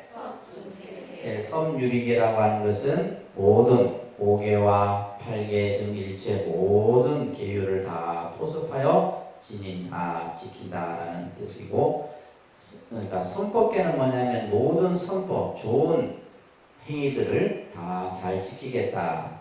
중생계는 이제 이게 사실 더 이제 큰 의미죠. 모든 내가 계를 받는 것은 일체 중생들을 이익되게 하기 위함이다. 그래서 이 삼치정계 같은 경우는 이제 대승계법에 해당이 된다고 보시면 됩니다. 그리고 그 밑에 보면 이제 칠불통계라는 게 있어요. 그러니까 칠불통계. 그래서 칠불통계는 7 부처님이 다 공통적으로 말씀하셨던 가르침을 칠불통계라고 해요. 그다음에 재앙막자, 중선공행, 자정기의, 시제불교. 잠깐 해석을 해드리면 모든 악을 짓지 말아라, 모든 선을 받들어 행하라, 스스로 마음을 깨끗이 하라. 이것이 부처님의 가르침이다. 이런 뜻이에요. 그래서 불교가 뭐냐라고 했을 때 그 불교라는 종교가 가지고 있는 가장 정체성적인 표현이 바로 이 칠불통계예요. 그러니까 우리가 그랬잖아요. 그냥 부처님 법이 뭐냐? 악을 짓지 말고 선을 행하면서 스스로 항상 마음을 청정히 하고 깨끗이 하는 것. 이것이 바로 불교다. 이것은 과거에 비바시불, 시기불, 비사보불, 구루손불, 구나모니불, 가석불 이거 안 해오셔도 돼요. 이 7 부처님이 공통적으로 말씀하셨던 가르침이다 해서 칠불통계라고 합니다. 자, 오늘 이제 여러분들이 제일 중요한 핵심이에요. 핵심 뭐예요? 5계입니다. 그죠? 자, 계가 가지고 있는 의미, 계를 어떻게 제정하고 계에 담겨있는 그죠? 10가지 뜻 쭉 설명을 드렸어요. 그래도 이번 주까지는 기억하겠지. 이걸 왜냐하면 계 받기 바로 전에 해야지 한 2주 지나면 여러분들 머릿속에서 싹 무슨 지우개들을 하나씩 가지고 있는지. 자, 5계입니다. 5계. 여기가 이제 5계를 여러분들이 받으시는데, 자, 첫 번째가 따릅니다. 불살생계입니다. 따릅니다. 불살생계. 두 번째가 불투도계입니다. 따릅니다. 불투도계. 세 번째가 불사음계입니다. 따릅니다. 불사음계. 네 번째가 불망어계입니다. 불망어계. 다섯 번째가 불음주계입니다. 불음주계. 자, 그러니까 불살생계 하면 이제 아까 그냥 우리가 소극적인 의미로는 살생하지 말아라, 살생하지 말아라 이거예요. 근데 우리가 이 계를 받아 지닐 때는 어떻게 한다? 적극적인 의미로, 그죠? 개는 뭐요? 선을 증장하는 거예요. 선. 여러분들에게 선을 더욱더 닦도록 하는 것이 개예요. 그러니까 모든 생명을 어떻게 하라? 존중하고 보호해라. 모든 생명을 존중하고 보호해라. 그래서 이 불살생개는 여러분들이 받는 개든 저희들이 받는 개든 제1개입니다. 이게 중요한 거예요. 제1개가 중요한 거예요. 제1개가. 기독교의 10계명이 있죠. 10계명. 10계명의 제1계명이 뭐예요? 그죠? 나 위에는 어떤 누구에게도 절하지 말라. 10계명의 제1계가. 그러니까 이게 예를 들면 제1계라는 이 차지하는 비중이 큰 겁니다. 그러니까 그 사람들은 뭐예요? 그 종교를 믿는 사람들은 자기 부모에게도 절을 안 하잖아요. 왜냐면 그게 10계명의 제1계이기 때문에 그래요. 무슨 말인지 아시겠어요? 나 위에는 어떤 누구에게도 절을 해서는 안 된다. 근데 우리는 그 사람들은 이제 이 10계명을 그들은 뭐예요? 생명처럼 여겨요. 뭐처럼 여겨요? 생명처럼. 근데 우리는 뭐처럼 여겨요? 뭐처럼 여겨요, 여러분들은? 오게 받으신 분들. 생명처럼 여겨요, 안 여겨요? 받은지 안 받은지도 몰라. 네, 받은지 안 받은지도 몰라. 이게 차이예요. 그 사람들과 우리의 차이. 아시겠어요? 우리가 이 개를 받았을 때는 나중에 하겠지만은 이 개가 가지고 있는 의미, 내가 살아가는 데 있어서의 여러분들이 항상 모든 내가 기도든 수행이든 내 삶이든 이것이 그냥 녹아져 있어야 돼요. 근데 그 사람들은 그게 녹아져 있잖아요. 10계명에 11조 하나님 그 사람들은 하잖아요. 다 하지는 않지만 10계명에 나오는 부분이에요. 그러니까 그 사람들의 10계명 자체가 뭐예요? 자기들의 믿음의 가장 그게 없으면 안 된다는 생각을 합니다. 자, 이 불살생계는 제1계입니다. 그죠? 제1계. 단순히 그러니까 산 목숨을 죽이지 마라 이게 아니에요. 살아있는 생명을 죽이지 마라 이게 아니고 이게 가지고 있는 이 불살생계가 가지고 있는 이거는 하나의 어떻게 보면 불교의 사상 전체를 대변하는 거예요. 불교라는 종교가 가지고 있는 가장 중요한 이념을 얘기를 하는 겁니다. 그것은 뭐냐면 부처님이 이 세상에 오실 때 하셨던 말씀 중에 담겨있다 그랬어요. 그죠? 뭐예요? 모든 생명을 존중하고 받들어라. 이 세상에 살아있는 모든 생명은 존엄하다, 존귀하다. 우리가 부처님 탄생기에 나오잖아요. 그죠? 동서남북 7걸음을 걸으면서 부처님께서 처음 이 세상에 오셔서 외치셨던 그 외침 속에 이 대목이 들어요. 모든 생명을 뭐 해라? 존중해라. 모든 생명은 누구나 다 그 가치와 존중되어져야 된다는 말씀을 하신 거예요. 그래서 이 불살생 단순히 우리는 근데 뭐예요? 고기 먹고 뭐 안 먹고 이게 개념이 아닙니다. 이 개념이 아니라 모든 생명. 그래서 생명의 존엄과 가치를 주장하는 것이 바로 불살생계에 담깁니다. 그래서 모든 생명에 대한 존엄성. 그래서 불살생계에다가 여러분들 뭘 쓰느냐면 자비종자를 이것을 자비종자라 그럽니다. 무슨 종자? 자비종자를 배양하는 거예요. 자비종자를 심는 거예요. 내가 불살생계를 지킴으로써 자비종자를 심는 겁니다. 그죠? 우리가 살면서 참 원하지 않는 살생을 많이 해요. 저도 요즘 살생을 많이 해서 근데 요즘에 죽겠어. 오기를 말해서 나는 지금 지네와의 싸움을 하고 있다니까. 네. 그러니까 여러분 전원주택이 좋은 게 아니에요. 야, 내가 이놈들 내가 부탁을 한다. 제발 좀 내 눈에 띄지 마라. 이게 또 이제 버리려고 하면 이게 지네는 이 강을 지금 계곡 건너편에 갖다 버려야 되거든. 나타날 때마다 어떻게 또 버려. 그래서 내가 약을 쳐놨는데 약이 죽잖아요. 그것도 뭐요? 살생이에요, 살생. 사실. 그래서 부처님께서는 길을 가다가 자신도 모르게 자기가 발을 내딛는 발에 미물이 죽었어요. 작은 벌레가. 그래서 전생에 그랬다는 거예요. 그걸로 지금 내가 몸에 창이 나갔고 부처님이 고생을 했던 그런 내용이 경전에 나와요. 그걸 알고 있으니까 뭐야, 나는 이게 다음 생에 그 각오를 다 어찌 받을 거냐, 그게 걱정이에요. 그리고 이제 백중 때 천도제를 지내줘야 돼요. 여러분들도 지내주세요. 해야 돼. 진짜 내가 원하지 않는데 살세요. 그리고 예를 들면 우리가 스님들은 그래서 뜨거운 물도 땅에 바로 안 붓습니다. 뜨거운 물에 땅에 부음으로 인해 뭐요? 땅 속에 있는 수많은 생명이 죽는다. 그리고 우리가 예를 들면 이제 스님들이 길을 갈 때 예전에 보면 이제 도인 스님들 보면 이렇게 그죠? 석장에 방울이 달려 있잖아요. 보셨어요? 길을 갈 때 땅을 탕탕 치고 가요. 그게 무슨 허리가 아파서 지팡이 짚고 가는 게 아니에요. 내가 길을 가고 있으니까 비켜라 이거예요. 누구에게? 땅에 기어다니는 생명들에게. 이게 바로 자비종자예요. 그래서 우리들 마음속에 뭘 배양을 한다? 자비종자를 배양하는 것이 바로 불사생교입니다.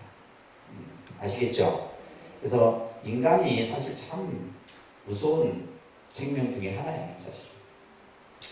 자, 두 번째, 불투독개입니다. 불투독개. 그냥 우리가 얘기했을 때 그냥 도둑질 하지 마라. 이게 도둑질 하지 마라. 근데 이거는 하지 마라면서 소극적임이라고 그랬죠. 그죠? 자, 이것을 적극적인 의미로는 뭐예요? 베풀어라. 내가 가진 것을 뭐다? 남에게 베풀어라. 이게 불투독입니다. 그냥 단순히 훔치지 말라. 이게 아니에요. 어떤 경우라 해도, 그죠? 남의 것에 대해서 욕심을 내지 말고 내가 가진 것을 베풀어라. 그래서 불투독에는 복덕종자를 배양하는 겁니다. 따라합니다. 복덕종자. 복덕. 불살생계는 자비종자를 배양하고 불투독에는 그죠? 복을 짓는 거예요. 복을 짓는 가장 큰 방법은 뭐예요? 베품이에요. 베품. 나눔입니다. 아시겠죠? 나눔이에요. 나눔. 내가 가진 것을 나눌 수 있는 그것이 바로 불투독입니다. 어떤 사람은 나는 살면서 훔치지 않는데 훔치지 말라 이게 아니라 베푸는 것이다. 아시겠죠? 세 번째 불사음계입니다. 불사음계. 이 불사음계는 뭐냐면 청정종자를 배양하는 거예요. 무슨 종자? 청정종자를 배양하는 거예요. 그래서 다시 말해서 삿된 잘못된 행위를 하지 말아라. 요즘에 이제 보니까 선과 관련된 이런 범죄들이 많이 일어나잖아요. 그죠? 뿐만이 아니라 아무튼 우리가 사는 이 세상이 좀 혼탁해. 우리가 봐도. 그래서 여러분들이 스스로 여러분들하고 평생 약속을 한 배우자 외에는 어떠한 경우나 해도 그죠? 해서는 안 된다. 이런 것이 바로 불사음계입니다. 그죠? 불사음계. 그래서 청정한 생활을 해라. 청정한 생활을 해라. 그 다음에 네 번째가 불망어계입니다. 이거는 진실종자를 배양하는 거예요. 무슨 종자? 진실종자. 이 종자, 이 씨앗을 잘 심어야 되는 거예요. 그래서 망어라는 것은 단순히 거짓말 하지 마라 이 말이 아니라 항상 신실되고 온화하고 부드러운 말을 해라. 아시겠죠? 그래서 우리가 여러분들 그래서 천수경에 제일 먼저 나오는 것이 뭐가 나와요? 정구업지는부터 나오는 거예요. 여러분들이 업을 짓는데 가장 많이 업을 짓는 게 구업이에요. 여러분들은 모릅니다. 여러분들 말 한마디 한마디가 사람들에게 상처를 주고 그죠? 때로는 사람을 기쁘게도 했다가 괴롭게도 했다가 내가 하루에 내뱉는 말 속에 그래서 우리가 특히 남을 비난하고 해서 그래서 우리가 보면 거짓말, 허황된 말, 이간질하는 말. 근데 여러분들이 잘하는 게 이간질하는 말. 이쪽에서는 이 말하고 저쪽에서 저 말하고 말 옮기는 것 또한 부업이에요. 아시겠죠? 그냥 듣고 해야 되는데 근데 이게 말이 참 희한한 게 틀려요. 내가 지금 당사자하고 두 사람하고 얘기했던 말을 딴 사람이 옮겼을 때 이 말은 다른 의도가 돼버려요. 그리고 몇 사람만 거치면 뭐요? 내 귀에 들어올 때는 완전히 이상한 말이 돼서 들어오는 거예요. 그래서 여러분들이 친구들 간에 어떤 사이가 벌어지는 것도 말 때문이고 절에 와서 여러분들이 도반들 간에 마음 상하는 것도 말 때문이고 그렇죠? 예를 들면 또 뭐 가족 간에도 마찬가지예요. 그래서 말을 할 때는 진짜 생각하고 또 생각하고 내가 이 말을 했을 때 저 사람이 상처를 받을까 안 받을까 이것까지도 생각하면서 말을 해요. 이게 바로 뭐요? 불망언입니다. 항상 진실되고 온화한 말을 해라. 아시겠죠? 거짓말도 보면 소망어가 있고 대망어가 있어요. 소망어는 이제 일상적인 거짓말이에요. 물론 선의의 거짓말도 뭐 때로는 우리가 하기도 하지만 그죠? 대망어는 뭐냐면 깨치지 못했는데 깨쳤다고 하는 거. 도인도 아닌 사람이 도인이라고 하는 거죠. 이건 대망어입니다. 아시죠? 그 다음에 5번째가 불음주예요. 또 이게 또 여러분들에게 아킬레스건이에요. 어떤 분은 나는 불음주에 못 지킬 것 같아서 개 안 받는다는 분들이 의외로 많아요. 거사님들 중에 대부분이. 근데 이 불음주계를 잘 이해를 하셔야 돼요. 불음주계는 쉽게 얘기하면 그냥 술 마시지 말라 이거예요. 근데 이 개념이 아니라 그랬죠. 그죠? 항상 뭐예요? 지혜로운 생활을 해야 하는 거예요. 지혜로운 생활. 그래서 이 불음주계는 지혜 종자를 배양하는 겁니다. 무슨 종자? 네. 항상 깨어있는 맑은 정신을 가져라 하는 거예요. 그러니까 술 자체를 그냥 마시지 않도록 하는 계가 아니라는 거예요. 그래서 우리가 이제 이 술로 인해서 경전에 많은 이야기들이 나옵니다. 성실론이라고 하는 논서에 보면 술을 마시면 죄가 됩니까? 이렇게 묻는 게 나와요. 술을 마시면 죄가 돼요? 죄가 된다고 하는 사람 손 들어보세요. 다 죄가 되지 않는다고 확신을 하시네. 그래요.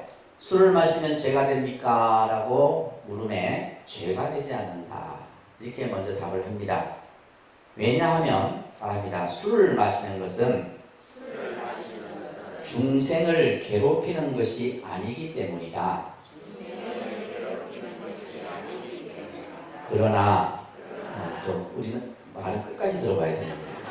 네, 항상 그러나 이렇게 나와요. 그죠? 그러나 뭐의 원인은 된다? 죄의 원인은 된다. 뭐의 원인은 된다? 그러니까 술 자체가 잘못된 것은 아니에요. 그렇지만 술로 인해서 뭐가 된다? 허물이 생기고 그로 인해서 여러 가지 문제들이 일어납니다. 그래서 술을 마심으로써 생기는 35가지에 대한 허물이 경전에서 나와요. 술로 인해서. 그러니까 술 자체가 문제가 아니라 술을 과하거나 했을 때. 그래서 이제 우리가 이 불음주계를 얘기할 때 이런 얘기를 항상 해드리는데 어떤 이제 마을에서 이제 한 사람이 이제 낮술을 해요. 낮술을 하면 뭐도 못 알아본다? 부모 자식도 못 알아봅니다. 낮술 좋아하는 분들 계세요. 그래갖고 낮술을 해갖고 이제 얼큰하게 취한 거예요. 취해서 이제 한여름에 이제 터만 자기 집 앞마루에 더 앉아있는데 세상이 다 내 것 같지 않겠어요, 그죠? 근데 옆집에서 닭 한 마리가 자기 앞으로 이렇게 쑥 건너오는 거예요. 갑자기 저놈을 잡아먹고 싶은 생각이 난 거예요. 그래서 잡아먹었어요. 그랬더니 이제 한참 후에 또 이제 배도 부르고 이제 세상에 딱 4사람처럼 앉아있는데 옆집에 아줌매가 자기 닭 이제 찾아온 거예요. 근데 또 이 사람이 이게 내 마누라인지 네 마누라인지 모르고 그냥 뭐 한 거예요. 범해버린 거예요. 자, 술을 먹음으로 인해서 첫 번째 원래 살생을 했죠. 거짓말을 했죠. 사음을 했죠. 그러니까 이렇게 술로 인해서 생기는 과실들이 많다는 거예요. 술 자체가 문제가 아니라. 그래서 이 불음주계는 그죠? 항상 맑고 그죠? 지혜로운 생각을 가져라. 이것이 바로 불음주계예요. 아시겠죠? 또 어떤 분은 간혹 그런 분이 있어요. 그날 이제 오개를 받았는데 모임이 있어. 친구들하고 모였는데 나 이제 스님이 술 마시지 말아 했는데요. 이제 친구들 맥주 한 잔씩 하는데 나는 개 받아 개 지킨다고. 술 안 마시면 돼요, 안 돼요? 분위기 깨는 거잖아. 그거는 개하고 아무 상관이 없어. 술을 마시고 안 마시고의 문제가 아니라 뭐예요? 술을 과하게 마셨을 때 생기는 허물에 대한 얘기를 한 거지, 술 자체가 죄가 되는 것은 아니다. 무슨 말인지 이해되셨죠? 그래서 우리가 보면 사회의 여러 가지 그 문제들 중에서도 보면 술로 인해서 생기는 여러 가지 문제들이 많습니다. 특히 음주운전 같은 경우도 마찬가지잖아요. 그죠? 그래서 이런 부분들이 오계입니다. 그러니까 불살생계, 불투도계, 불사음계, 불망어계, 불음주계. 그래서 지금 이렇게 계속 반복하는 것은 여러분들이 오계를 알고 있어야 돼요. 올계는. 그죠? 제1계가 무엇이고, 제2계가 뭐고, 제3계가 뭐고. 그래서 그냥 살생하지 마라, 도둑질하지 마라, 사음하지 마라, 거짓말하지 마라, 그죠? 술을 마시지 마라. 이렇게 우리가 이제 단편적으로 얘기하지만은 제가 얘기한 것은 뭐다? 적극적인 의미로서 그죠? 선을 실천하는 방향으로 여러분들이 기회를 받으셔야 된다. 아시겠죠? 자, 그 다음 페이지 넘겨보시면 율장의 종류는 이거는 이제 여러분들 그냥 넘겨 안 하셔도 됩니다. 자, 수계의 의의를 하도록 할게요. 자, 우리가 계를 받는 의미, 계가 가지고 있는 계를 꼭 받아야 되는 중요성. 자, 우리 스님들은 출가한 날로부터 그 연수를 세는 것을 범납이라 합니다. 뭘 한다고요? 그래서 스님들은 세속의 나이는 잘 몰라요. 저도 좀 천조스님 나이가 뭔지도 모르고 천조스님도 내 나이 뭔지 잘 몰라요. 스님들은 세납에 별 관심이 없어요. 왜냐하면 내가 출가하기 전에 모든 것들은 전부 다 버리고 왔기 때문에. 내가 출가하기 전에 모든 것들은 뭐예요? 다 부모 자식도 다 자식은 없지죠. 부모도 다 버리고 일가 형제들도 다 버렸는데 세속의 나이는 우리들에게는 그게 중요한 거예요. 그래서 스님들끼리는 나이가 올해 어떻게 되셨을까 절대 안 묻습니다. 그래서 우리가 흔히 이제 그냥 일반적으로 금기시하는 말들이 있죠. 스님 나이가 몇이세요? 이렇게 물으면 안 돼요. 또 하나 있어요. 스님 왜 출가하셨어요? 또 이거 묻는 사람들이 있어요. 그러면 이제 원래 묻는 게 아니라고 합니다. 하는데 그래서 법납이 중요한 거예요. 그래서 스님들은 이렇게 물어요. 언제 출가하셨습니까? 언제 출가하셨습니까? 네, 우리는 이제 언제 출가했느냐고 이렇게 물어요. 출가 연도가 몇 년도입니까? 이렇게 묻는데 우리 이제 밑에 기수들은 밑에 이제 스님들 후배들은 행자 기수가 몇 기입니까? 해병대 기수처럼 그 기수가 있어요. 행자 35기, 20기, 몇 기 기수가 있어요. 우리는 그래도 일찍 출가를 해서 그 기수에서 벗어나 있는 택이지만, 그래서 그 스님들은 행자 몇 기입니까? 이렇게 물으면 몇 기면 이제 몇 년도에 출가한 게 딱 계산이 되잖아요.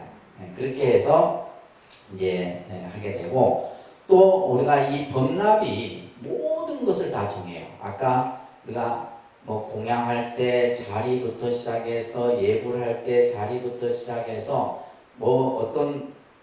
예를 들면 모든 것은 법납 순으로 다 정하게 돼요. 법납 순으로 정합니다.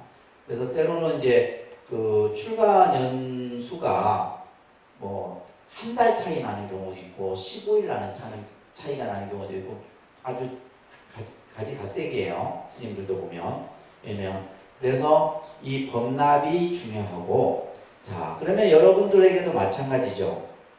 절에 다니신 지 몇 년 되셨습니까? 했을 때 뭐가 기준이 돼야 돼요? 수계를 받는 게 기준이 돼요.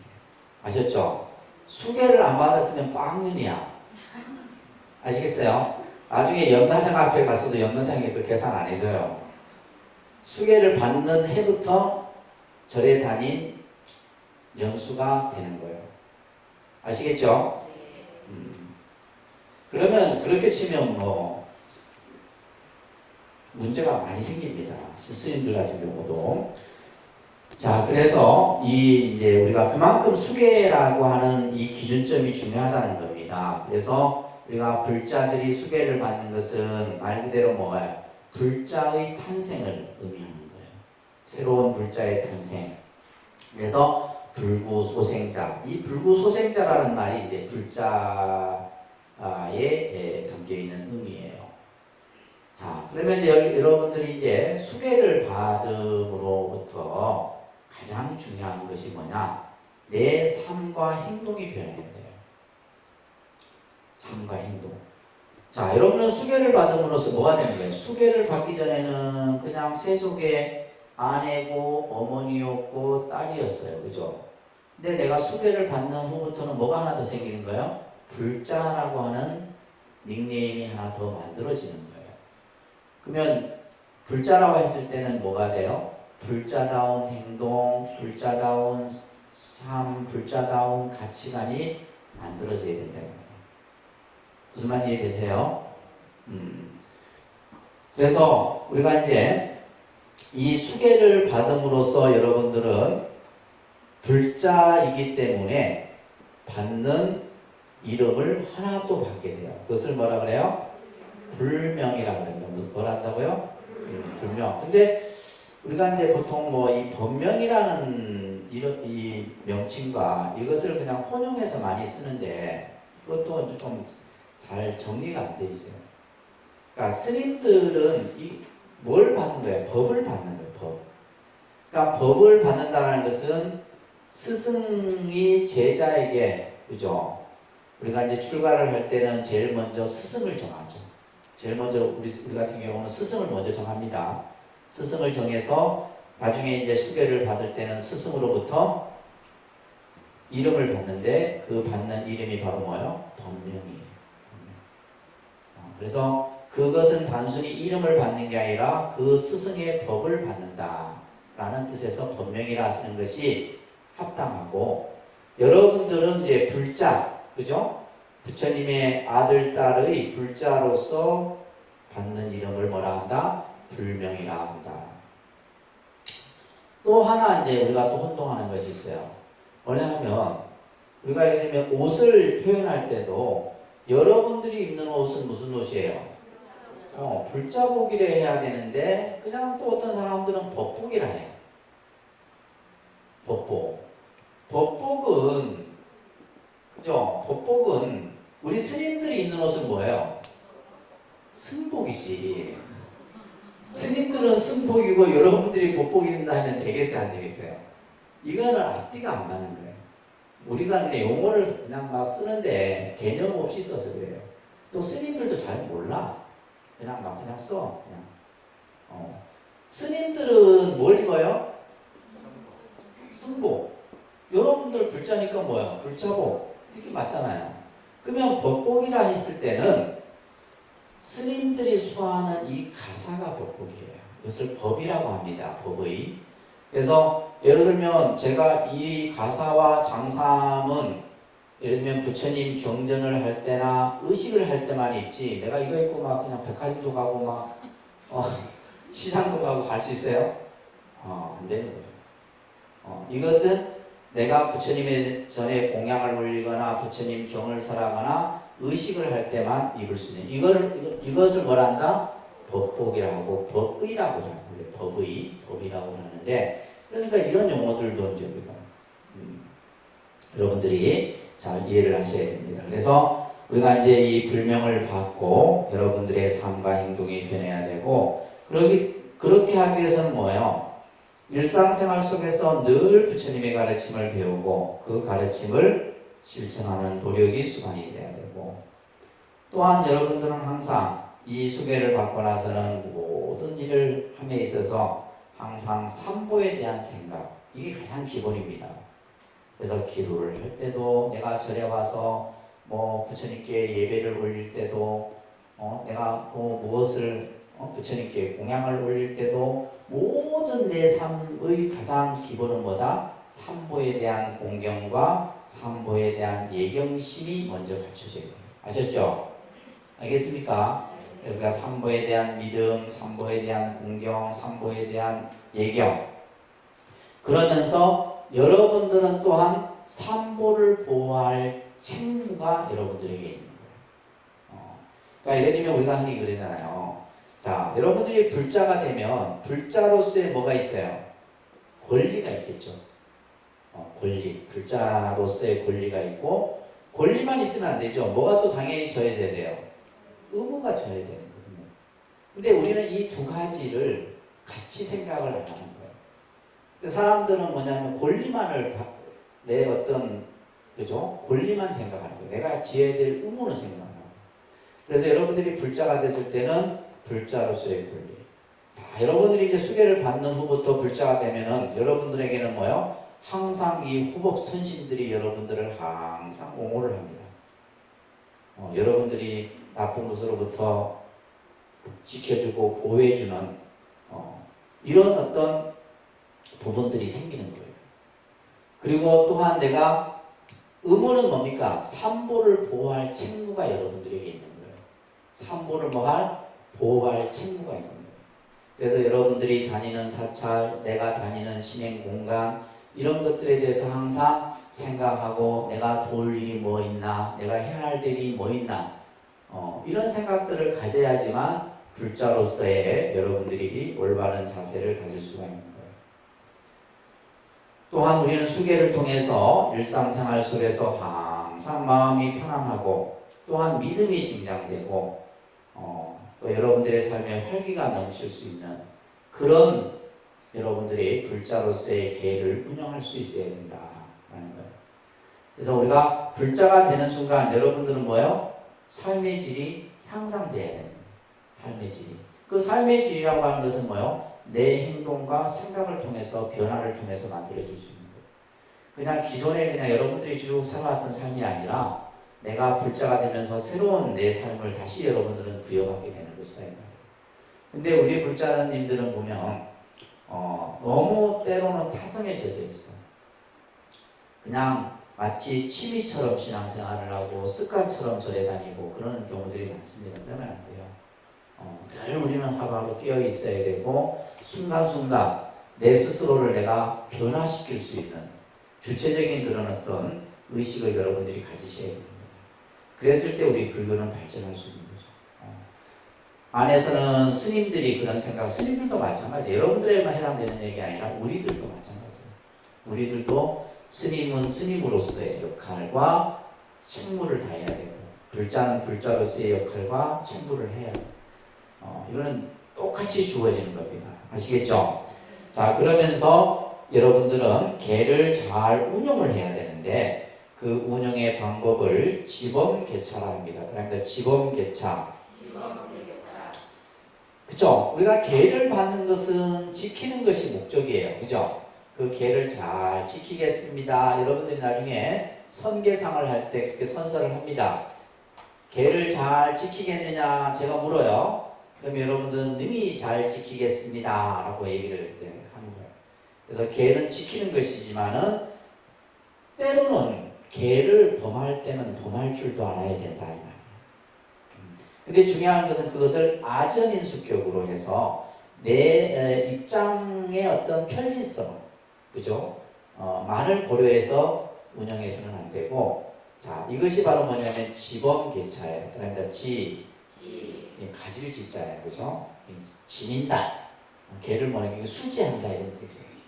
그러니까 개를 잘 받아 지니고, 범은 이건 범할 범자예요.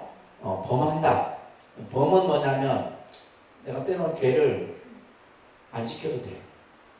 지키지 않을 때는 안 지켜도 돼요. 지범. 그 다음에 개는 연다 이런 뜻이에요. 연다. 오픈하는 거예요. 개를 딱 오픈. 그리고 때로는 또 뭐요? 그것을 막을 때는 이 차자는 막을 차자입니다. 막을 때는 또 단호히 딱 막는 이것을 잘 할 줄 알아야 돼요. 그다음에 지범계차. 그래서 우리가 이제 개는 개방하고 막고 그치고 할 줄 알아야 된다. 그래서 지는 계율을 잘 보호해 가지는 것이고 범은 이거 이런 얘기예요. 쉽게 말하면 우리가 예를 들면 임진왜란 때 서산대사나 사명대사가 수많은 왜구를 죽였죠. 그걸 가지고 스님이 살생을 했네 이렇게 봐요. 예를 들면 우리가 그 사명대사나 서산대사를 살인자라고 합니까? 수많은 왜구를 죽였어요. 그럼 보면 분명히 살생이잖아요. 생명을 죽였지만은 서산대사나 사명대사는 뭐예요? 나라를 구하기, 대의를 위해서 했단 말이에요. 예를 들면 한 배를 타고 가는데 갑자기 강도가 한 사람이 나타나고 모든 사람을 위협해. 그럴 때는 뭐예요? 그 사람을 때로는 폭력으로 제압해도 개를 어기는 게 아니다. 소를 희생하고 대를 살리기 위해서는 개는 때로는 뭐 할 줄 알아야 돼요? 범할 줄 알고 열 줄 알아야 됩니다. 근데 그것이 아전인수로 생각하면 안 된다 그랬어요. 그죠? 그래서 예를 들면 막 내가 막 술을 진탕 먹고 나서 막 이거 갖다 붙이는 사람들이 있어요. 그런 이제 자기 중심적으로 생각하는 것이 아니라 때로는 개를 열 땐 열고 막을 땐 막고 할 줄 아는 이런 개를 운영하는 방법을 여러분들이 가지셔야 되고, 그래서 우리가 이제 마지막 우리가 여러분들이 이제 이번 주에 개 수계를 받을 때 항상 이 개라고 하는 것은 내 마음 속에 선을 키우는 겁니다. 뭘 키운다고요? 선업을 증장하는 것이 바로 개를 받는 의미다.